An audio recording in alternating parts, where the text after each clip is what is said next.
दोस्तों, कैसे हैं आप सब। मैं आशा करता हूँ आप सब बिल्कुल ठीक होंगे।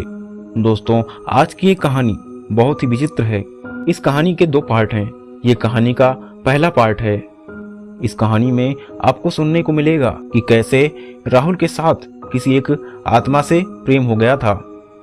तो कहानी बिना देरी किए हुए शुरू करते हैं।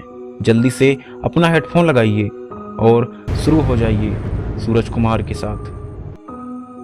राहुल गांव में 12वीं की पढ़ाई पूरी करने के बाद बनारस विश्वविद्यालय में प्रवेश लेना चाहता था। राहुल का दिमाग जितना तेज था उससे भी अधिक प्रभावशाली और आकर्षक व्यक्तित्व था। बहुत सारी लड़कियां उस पे जान छिड़कती थीं, लेकिन उसका मन और ध्यान पढ़ाई पर ही था। उसको परिवार वालों के मन से ही विवाह करना था। वो कभी भी इन सब के चक्करों में पड़ा ही नहीं। उसका मानना था कि जिस रास्ते में जाना नहीं उस रास्ते का क्यों पूछना। प्रवेश परीक्षा में पास होके अपने मनचाहे विश्वविद्यालय में प्रवेश ले चुका था। गांव दूर था, उसको छात्रावास में रहना पड़ा।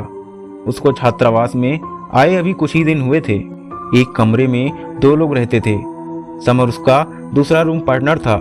समर की शारीरिक संरचना भी राहुल से कम नहीं थी। वो भी काफी स्मार्ट था। समर बजरंगबली का भक्त था। सुबह नहा धोकर पूजा पाठ से दिन की शुरुआत करता था और छात्र समर के अगरबत्ती की महक से ही उठ जाते थे और समझ जाते थे कि 8 बज चुके हैं, लेट हो रहा है। राहुल का आचरण नास्तिक था।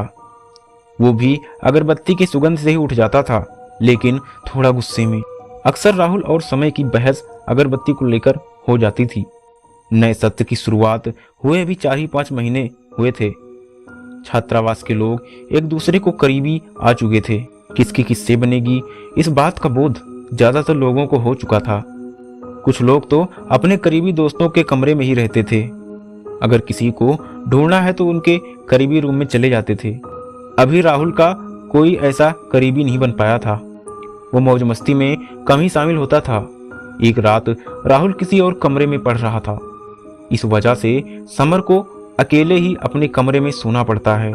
रात ढल रही थी। समर गहरी नींद में था, लेकिन उसका हाथ पांव हिल रहा था। वो हाथों को ऐसा कर रहा था जैसे किसी को गले लगा रहा हो। किसी पल वो पेट के बल लेटता तो अगले पल करवटें बदलता। उसके कानों में एक आवाज आ रही थी जो बेहद डरावनी थी। चले जाओ, बीच में मत आओ, राहुल मेरा प्रेम है। तब अचानक उसकी आंख खुल गई। माथे से टप टप पसीना टपक रहा था। धड़कनें तेज हो गई थीं। उसको ऐसा लग रहा था जैसे बिस्तर पर कोई लेटा हो। उसको लगा कि राहुल होगा। वह हड़बड़ाते हुए बिस्तर के बगल में मेज पर रखी हुई टेबल लैंप को ऑन करता है। राहुल वहां नहीं था। समर ऐसा दृश्य देखता है कि वो डर जाता है। खूंखार चुड़ैल उसके बगल वाली जगह पर लेटी थी। बड़े बड़े बिखरे हुए बाल बिस्तर पे लटक रहे थे। दांत काले काले थे। खून जैसी लाल आंखें। वो चिल्लाना शुरू कर देता है। उसे महसूस हो रहा था कि अब उसकी आवाज निकलना बंद हो चुकी थी। पड़ोसी छात्र दरवाजा तोड़कर अंदर आ जाते हैं। सब उसको शांत करा रहे थे। अभी भी वो चिल्ला रहा था। दूसरे छात्र जैसे तैसे उसको होश में लाए।